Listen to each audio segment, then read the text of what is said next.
So, interpersonal communication, right, is very much about the ways that we understand who we are and relate to other people.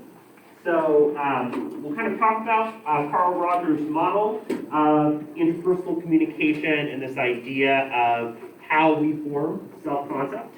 So, through this question, which the following is not one of the three parts of self-concept according to Rogers, we have A, self-image. How many folks chose A?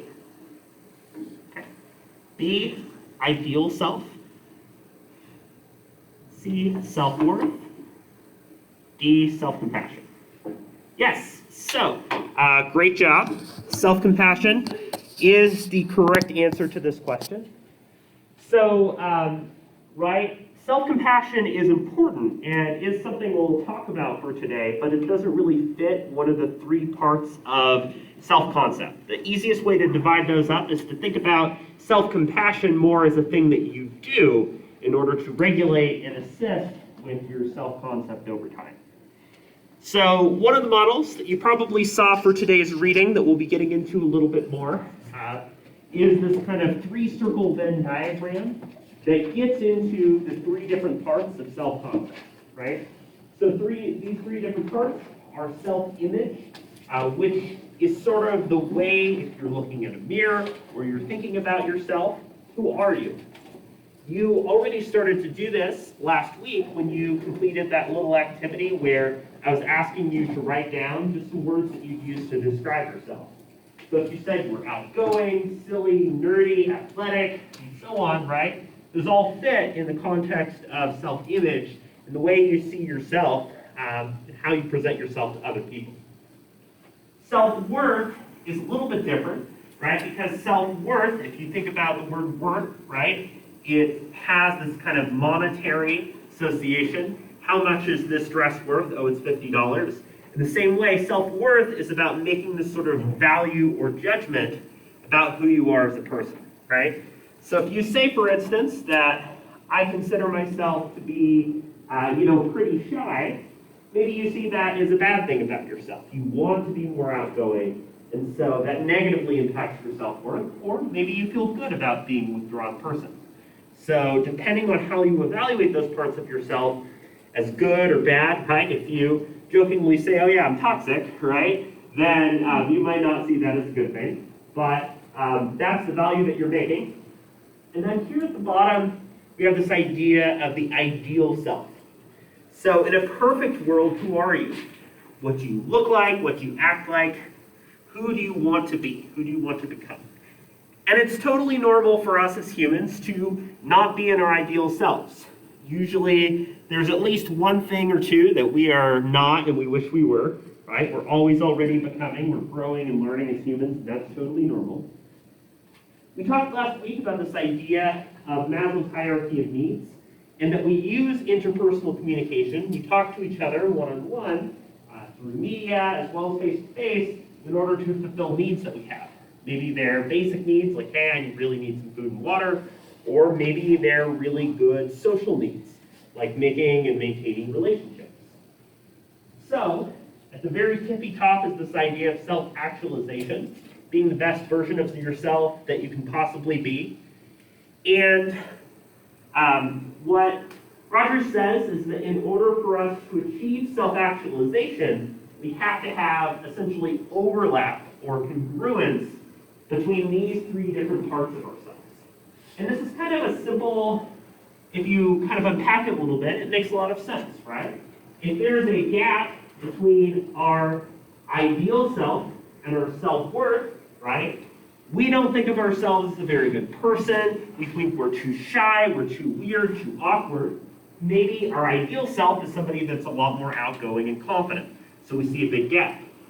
Or maybe who we are right now and our ideal self is very different too.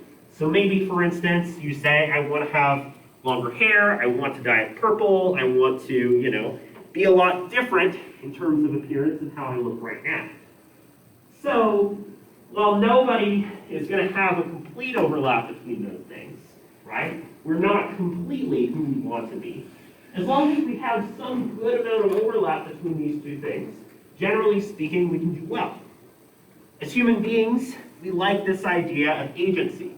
We like to think that to some degree we have an internal locus of control. That is, we can influence what happens in our lives. We, as studies have suggested, feel hopeless when we aren't able to control our outcomes or actions, right? We want to feel like we can get closer to our ideal self if we do something. So maybe you want to lose weight, you get on the treadmill, and do a lot of exercise. You want to feel like that has an impact if that's your goal, right? So that idea that we have the ability to reach that ideal self that we want, or we have that overlap there, is an important way for us to grow as humans. So, kind of taking a step back, we used time on Monday as a writing workshop. So Monday's class, I was looking at the anonymous feedback that you all have given and wanted to help answer those questions and provide some general tips for you on writing. While our first big writing assignment in the class isn't due until mid-November, I thought it would be good to help you start to brainstorm and think about this, and also help for other classes that you have coming up. Remember as well that there are some additional resources about how to cite sources in different formats too. We looked at some examples of good and bad writing, including the use of passive voice, which is using kind of passive verbs and really long sentences that can make your writing feel dry. And then we looked at the upcoming assignment and some resources available in the class to help you. One other thing that I posted earlier today through an announcement on Canvas that I wanted to let you know about is discussion leading. So this is not a class where you are going to have to give a big formal speech that you prepare. I'm not grading you on anything like your speaking ability or anything like that. I want it to be informal, and I want it to be a chance where you're able to work with other folks so that it's not just you talking for 15 or 20 minutes. But discussion leading is a chance for you to open up whatever unit or topic we're talking about. So one way that you could do this is say we're talking about family communication, and that's the thing that you're assigned for the day. Maybe you can have members of the group share your own experiences communicating with your own families. Or maybe you have an example of a show or film that you want to share that deals with this idea, and you want to unpack some of the terms and ideas that came out from that day. In other words, I'm not asking you to cover everything in the chapter or the assignment from that discussion leading, but I'm instead asking you to share what stood out to you, what was interesting, what's a dynamic way to present that. And so I've tried to provide a couple examples of how that discussion leading might look, and I'll continue to do that. For example, today I'm going to provide a clip from a movie and show you how that ties together to the idea of self-concept.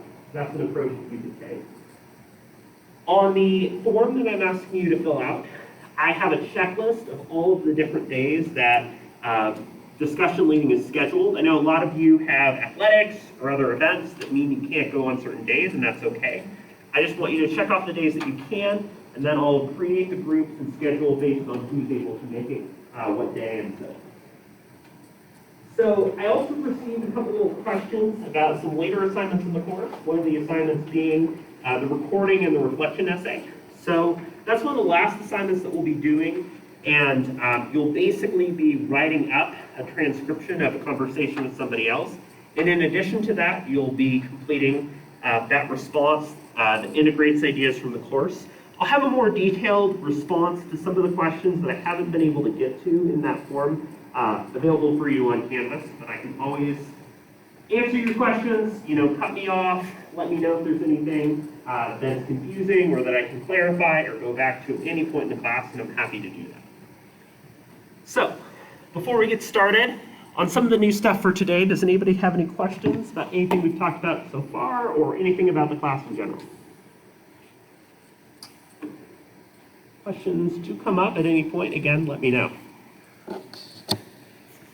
So for this class, we are doing a look at intrapersonal communication, the very top of that pyramid. And there isn't usually a class taught that's on interpersonal communication. If you've ever taken a class, maybe in English, writing psychology, that looks at like psychology or science of the mind or of the self, that can get into some of the topics that relate to interpersonal communication. In fact, interpersonal communication is actually really closely tied to biology and human behavior. A lot of things that we do, like talking to ourselves, that's something that people in psychology, biology, anthropology, sociology, and so on are really interested in and look into a lot. So while we don't have a separate interpersonal course, it tends to kind of fold into a class like interpersonal communication a lot. Self-evaluation, perception, how do we pick up on and understand ourselves? That's a big role too. We'll also talk toward the end about personality. So personality is a big part of interpersonal communication because personality is your sense of self. Who are you as a unique person? How do you explain who you are? So I've kind of alluded to this already, but in your own words, how would you define intrapersonal communication?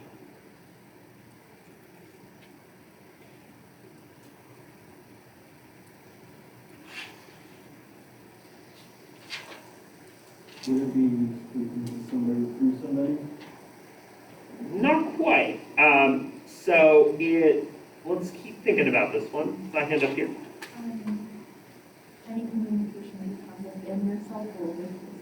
Yes. So the communication brought up earlier, right, is it might be a mediated form of communication. Intrapersonal communication is focused on the self, and I'm really glad that you brought up that definition kind of on two different sides of the spectrum, right? So interpersonal communication happens within somebody's self or within their mind.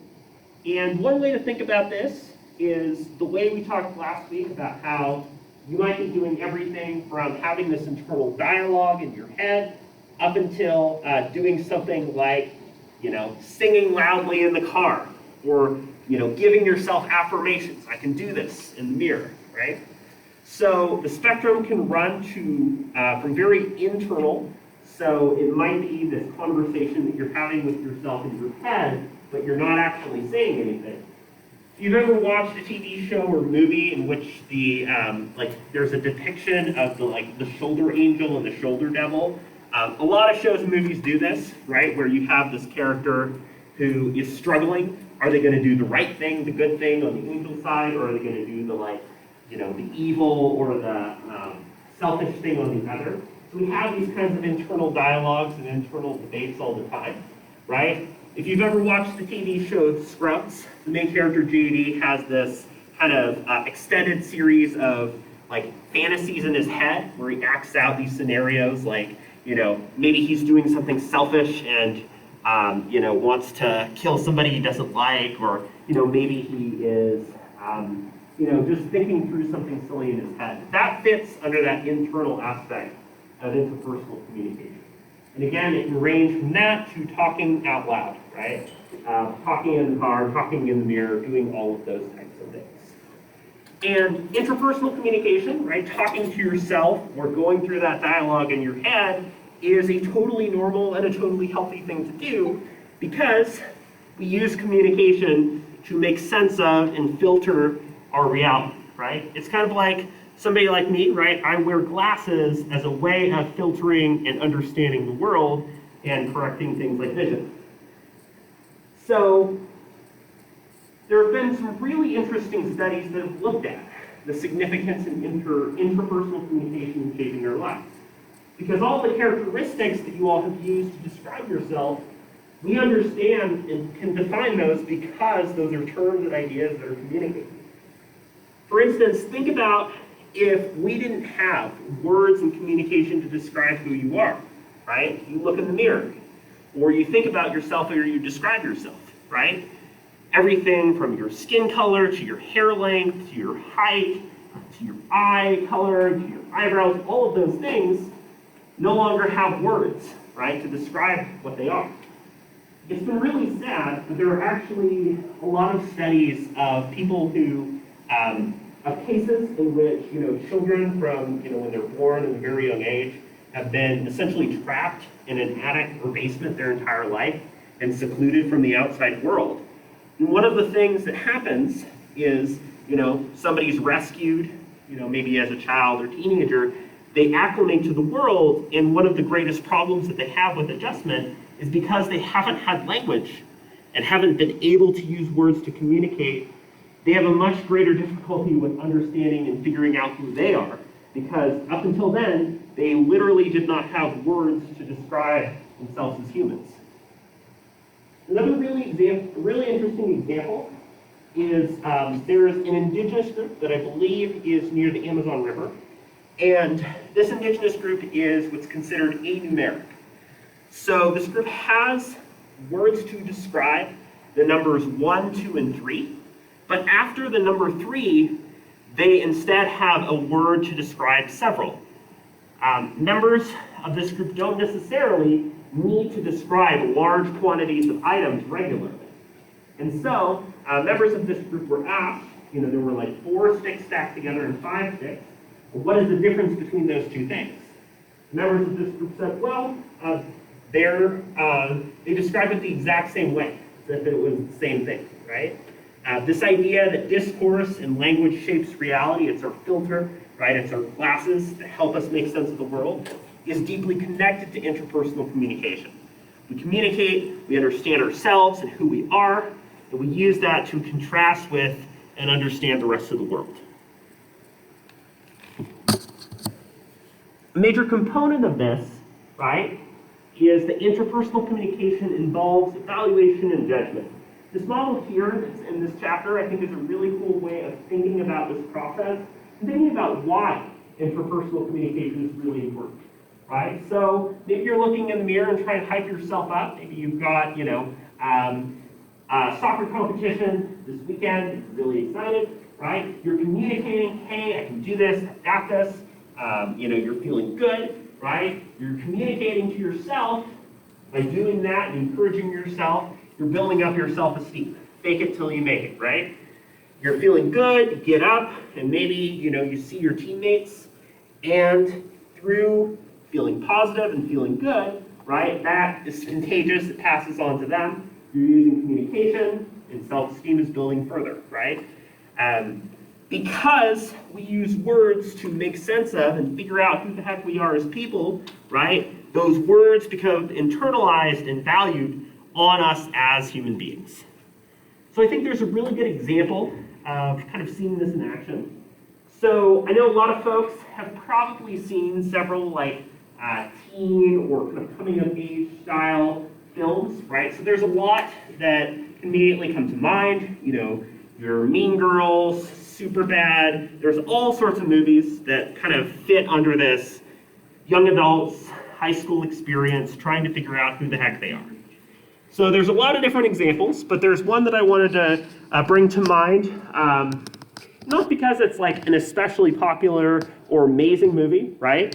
But because I think it does a good job of highlighting the role that communication plays in this process. So if you've ever seen the 2015 film The Duff with Mae Whitman, right? Her character is a senior in high school, and the premise of the film is that she discovers, right, that she is kind of offensive acronym, right? And then she uses that language and those labels as a way of making sense of and figuring out and changing her interpersonal communication and self-worth. So as you're kind of seeing this trailer, right, be thinking about the role that communication plays in this process.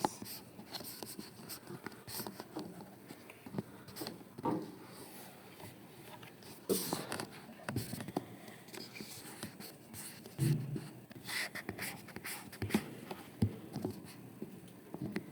Never get over having a second screen.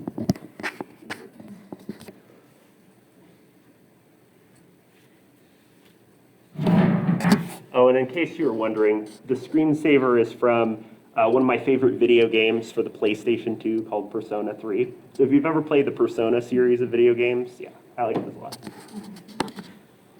Let's talk about labels. The classics still exist. Jock, geek, rocker, mean girl. Sorry. The one I didn't know was I had a brand new label. Where are your girls at? It's actually not my job to give you intel on my best friends. It kind of is, though, as their Duff. Sorry, is there what? Duff. D-U-F-F. Designated ugly fat friend. What did you just say to me? Every group of friends has one, the one who doesn't look as good, thus making their friends look better, the one who's easy to talk to because no one's trying to get with them. You friended up. Good talk. I'm good. How could you guys not tell me that I was your duff? Or what? Oh, no, you did. I didn't say that. Yes, you did. I don't want to be anybody's duff. I want to be the dateable one. I will make sure you pass science if you help me with this. Well, you got the easy part. I have to reverse stuff you. Are you wearing pajamas? If I wanted to go shopping, I could have done that with Jess and Casey. I need you to give me real talk. You got a uniboob, your posture sucks. You need to start dressing less like Wreck-It Ralph. Boom, real talk. People like you will never matter here. You need to realize you're only as awesome as you think you are.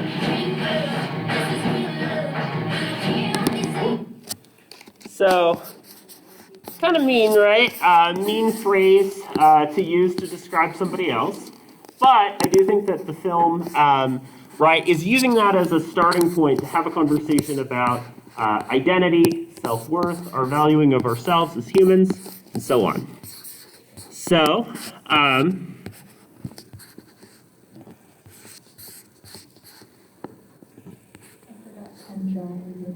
yeah. And he just like jumps in with like random interjection. He doesn't, yeah. I feel like a lot of times you have like these actors in films who just like randomly show up and say silly things and they don't really have a whole lot in the plot. It's very, very distracting. But yeah, so one thing about taking communication classes is that it'll forever ruin your enjoyment of shows and movies because you like always have this like analysis side of your brain that's activating and being like, oh, what's happening here? So that's fun. But we are to think about and examine how communication is happening in this movie, right? This label, duff, right? Designated ugly fat friend, that's pretty mean slang to use to describe somebody else. But we think about, like in the trailer, she's using these labels and descriptors to describe other people, like somebody's a jock, somebody's a nerd, right? We use those labels all the time to describe and categorize other people. We also, right, internalize a lot of these. Oh yeah, I'm a bandy, right? We take in a lot of these labels for ourselves. So early on, right, she has this relationship with the other characters, with her friends. She probably feels pretty good about these friendships, but she has this label thrown on her, and we see kind of that she's just having this totally like backlashy response to that label, and it's causing her to question her relationship with her friends and her value and self-worth as a person. See a lot of interpersonal communication happening through her reevaluation and reexamination of her identity, right? So communication, right, is used in order to form our valuations of self-worth. For her, this label, duck, is very offensive. She even says, I don't want to be that, I want to be the dateable one. And so she's seeing this gap between her ideal self and her current self-image.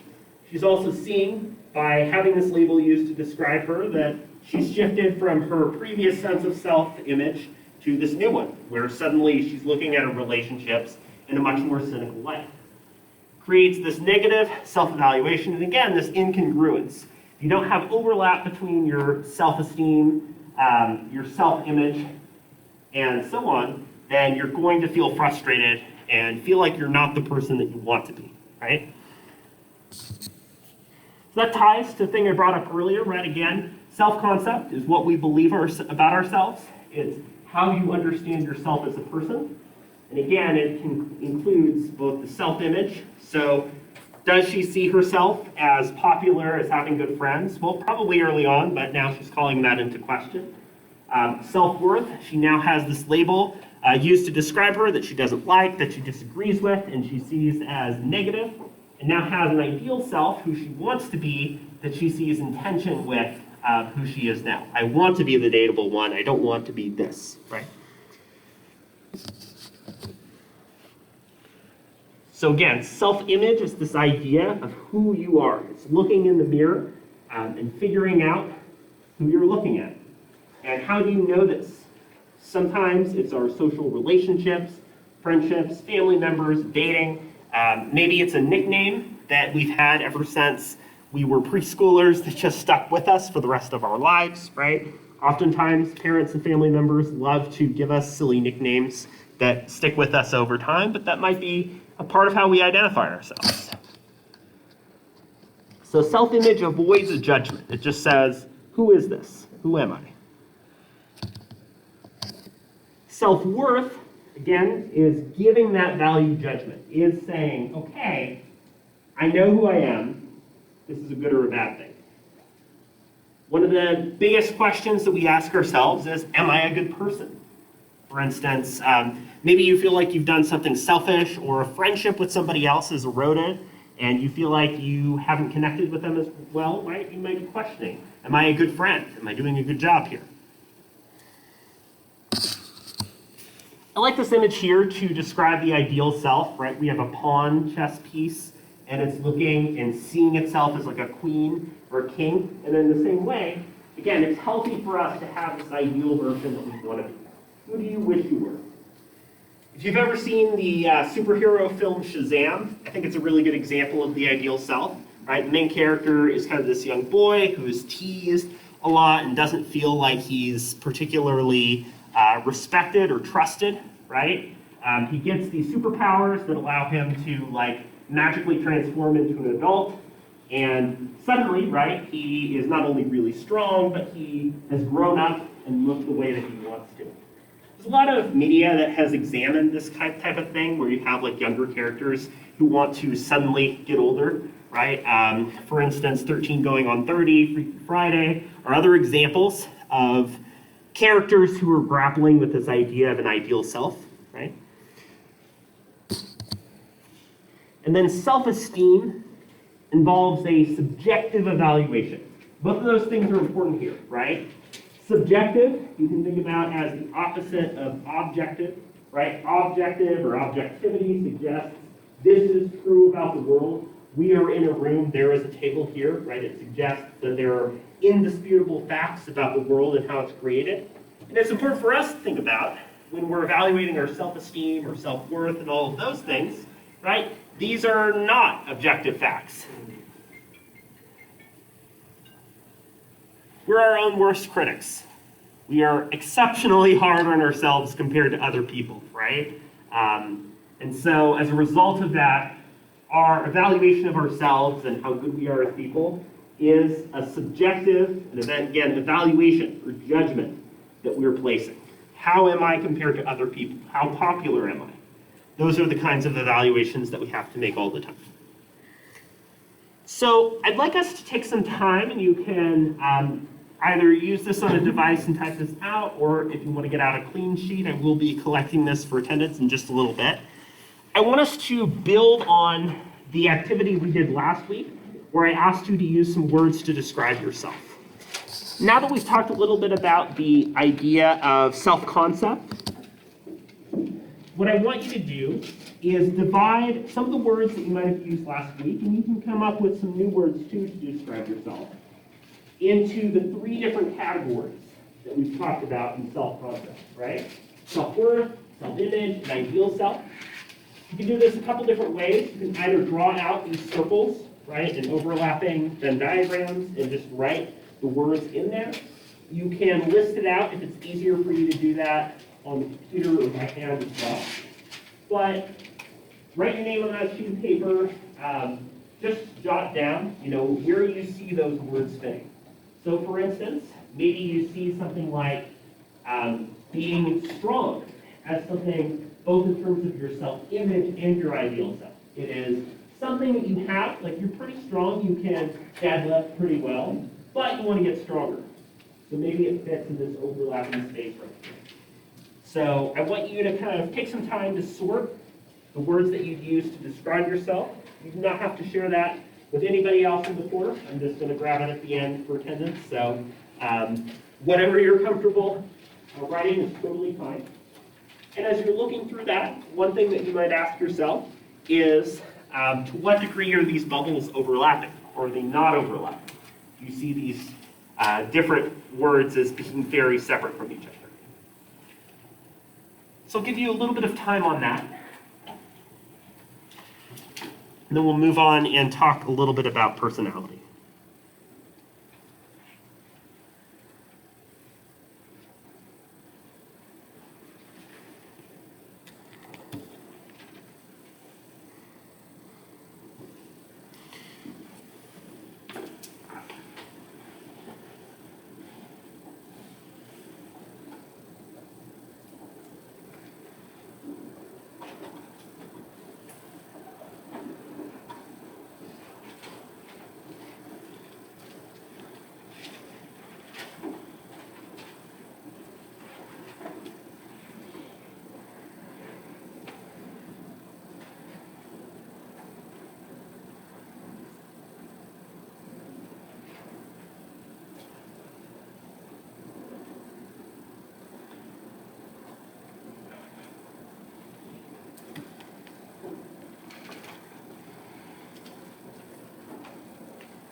So I'll give you another minute or so to finish up.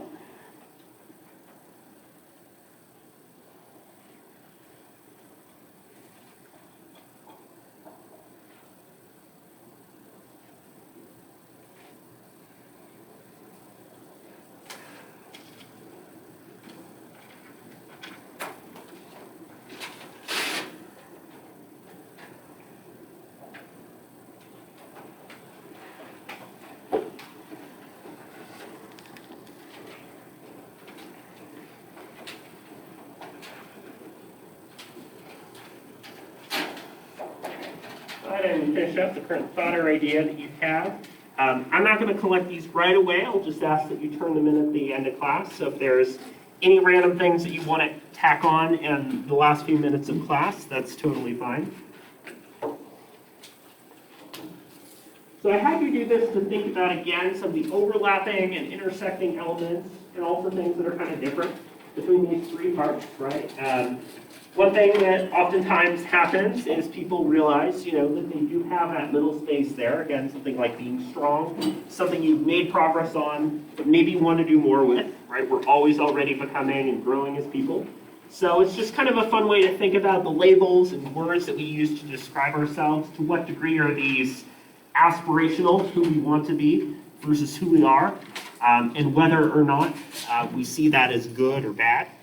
The ways that we use, words that are comparative or value-based. Am I, somebody that's open-minded or kind, or giving, is oftentimes used with this value judgment that those are good things. And obviously, depending on culture, the values and judgments we have of those values are going to look really different too. So if you've ever taken a kind of English course, or you've taken courses in sociology or psychology, you might be familiar with this idea known as performance studies, right? And this goes all the way back to folks like Shakespeare, who famously said that all the world is stage, and we're merely players, right? This idea that we are constantly engaged in performance in society. So for instance, one major idea is that we are constantly performing or doing gender.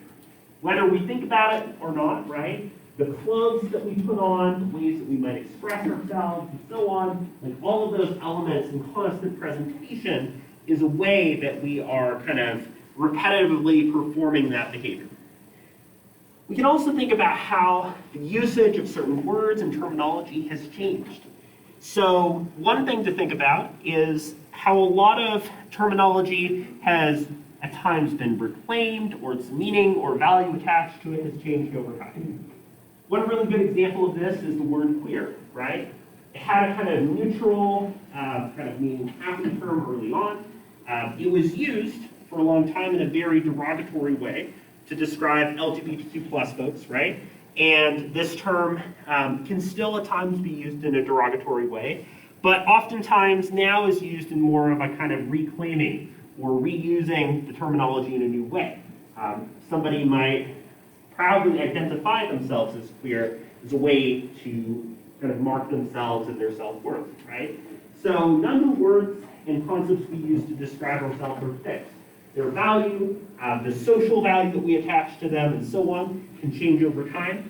A lot of the ways that subcultures, slang, and terminology can change too, can be really different.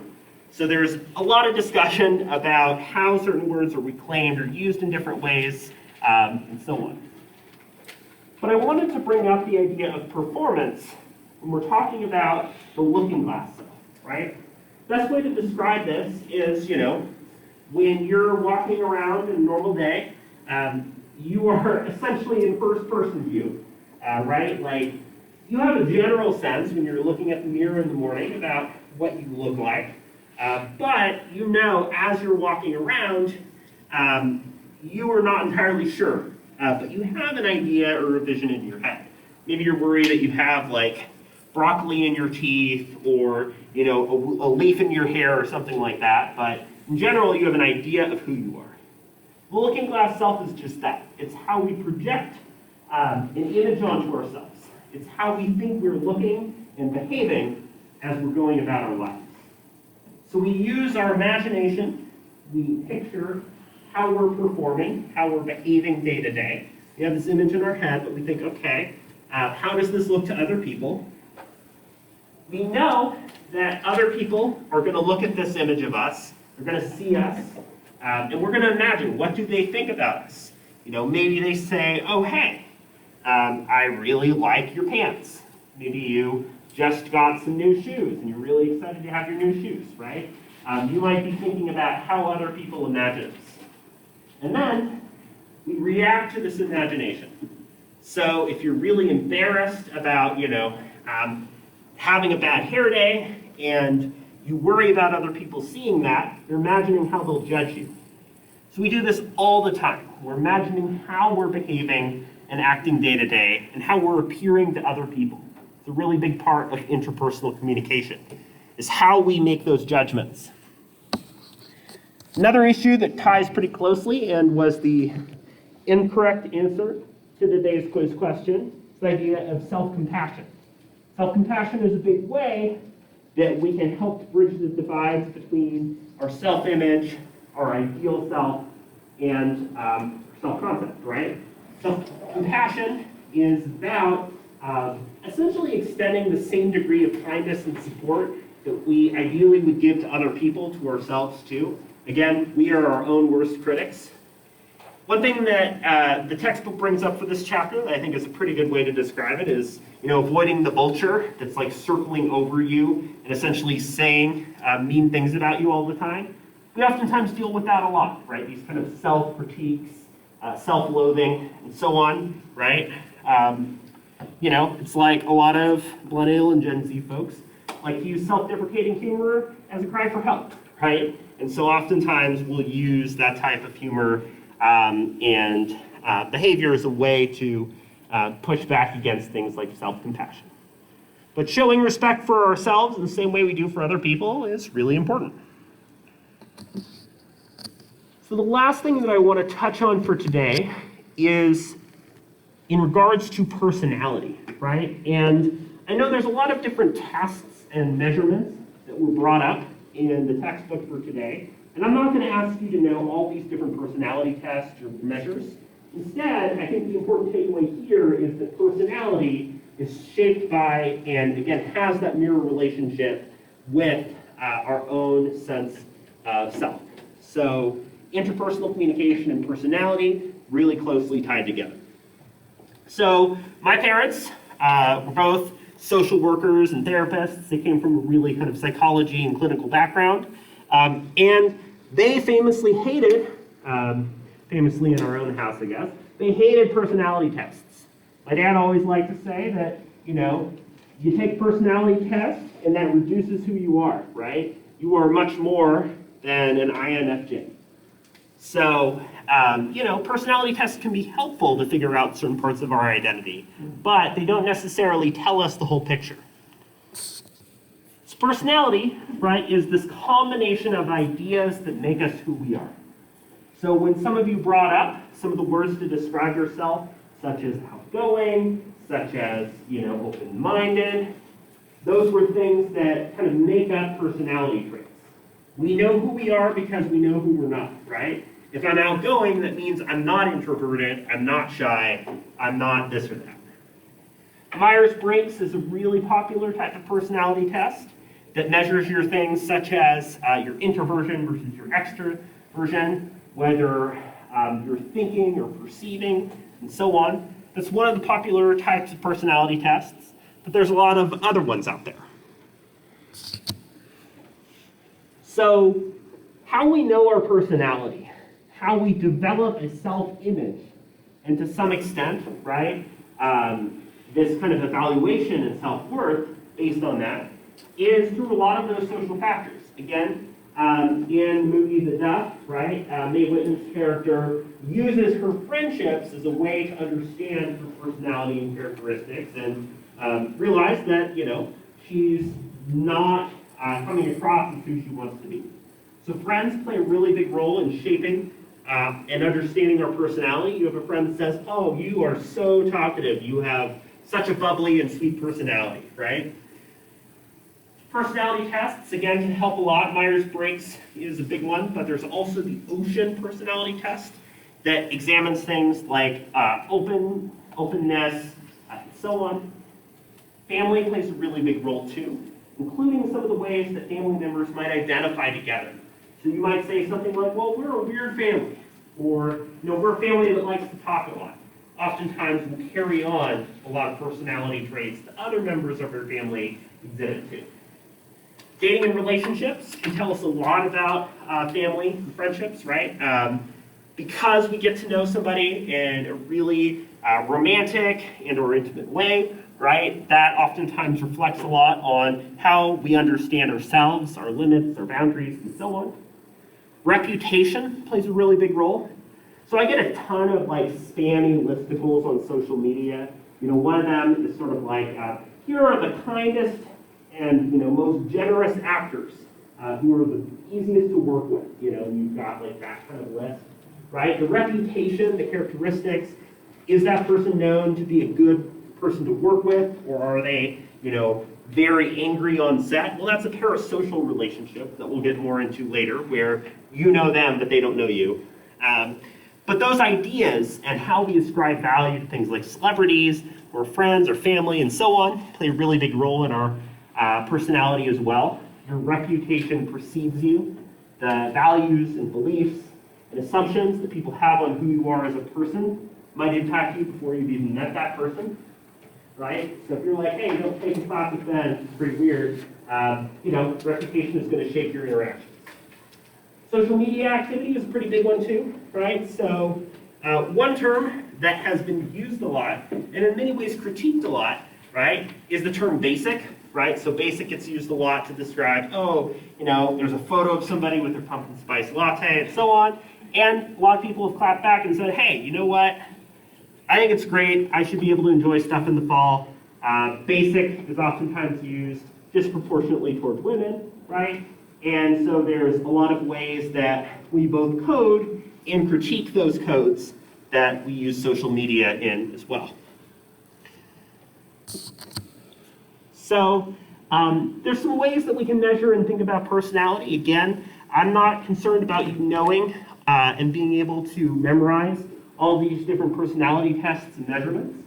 Ocean looks at openness, how open and willing are you to share and disclose details. Conscientiousness the idea of putting yourself in somebody else's shoes, again, to kill Mockingbird.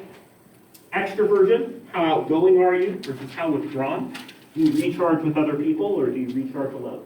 Agreeableness, are you generally very friendly and welcoming or are you a little bit prickly? And neuroticism, how anxious are you, particularly about your own sense of self? So that's another way to measure personality. Locus of control is something I brought up earlier, right? If somebody has an internal locus of control, they tend to believe in free will. They believe in the idea that they're able to control their outcomes and the way that they live their lives. External is they see the world as chaos and who they are as people and how they live their life is being determined by external events. And again, we've talked a lot about self-esteem and the value that might be placed on us as people. So to wrap up the things for today, we talked about interpersonal communication. Remember, it's communication with yourself that can either be verbal, very external, or very internal in your own head. It involves the idea of self-concept, which we can break down into self-image and other components, right? We also talked about how it connects to personality, that the idea of who we are is something that we create and internalize within ourselves based on the relationships that we form with other people. So for Friday's class, please read this small section of Wrench that just talks more about how interpersonal communication develops with other people and media. Finish the syllabus quiz that's due by the end of the day on Friday. It's open note, open book, and on Canvas. And also, please complete that form that I linked a little bit earlier on Canvas that goes over the different dates that you can do the discussion meeting. Otherwise, I hope you enjoy the rest of your Wednesday, and I will see you again on Friday.